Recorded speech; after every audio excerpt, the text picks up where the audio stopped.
All right, Lindsay. So after chatting with you a little bit, I think I want to just kind of explain to you more how pain works and how our bodies work when we react to pain. Um, so let me just give an example to start. Have you ever sprained your ankle, or do you know anyone who's ever sprained their ankle before? I have, yeah. Yeah, it hurts a lot, huh? It does, yeah.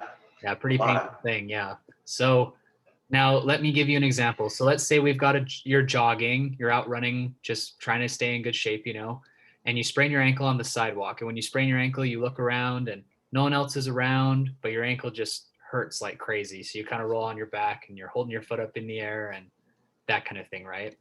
So let's imagine now that you're jogging and you're crossing the road. And then when you cross the road, you sprain your ankle. And now when you sprain your ankle, you look up and there's a big truck coming down the road right at you. And you hop off the road, you run off the road, and for that moment that you see the truck coming, you don't feel any pain in your ankle. You're able to get off the road safely to avoid getting hit. Why do you think you wouldn't have felt pain in your ankle in that moment compared to when you sprained it on the sidewalk? Yeah, I guess I probably just preoccupied with worrying about the truck rather than my ankle, I would think, yeah. Yeah, that would make sense, right? So obviously that's a bit of an extreme situation, but our bodies work like that because pain is an output of our brain. It's not always correlated with the tissue damage going on. And you had mentioned how you have an image, an MRI that shows you have some mild degenerative disc disease. And speaking from experience, I know people who have similar things, but they don't suffer from as much pain as you seem to be suffering from. And when I say that, I'm not saying I think you're making it up. Like I can tell you have pain, but I'm saying there's a possibility to try and change the pain response that's going on with your back, with your disc disease.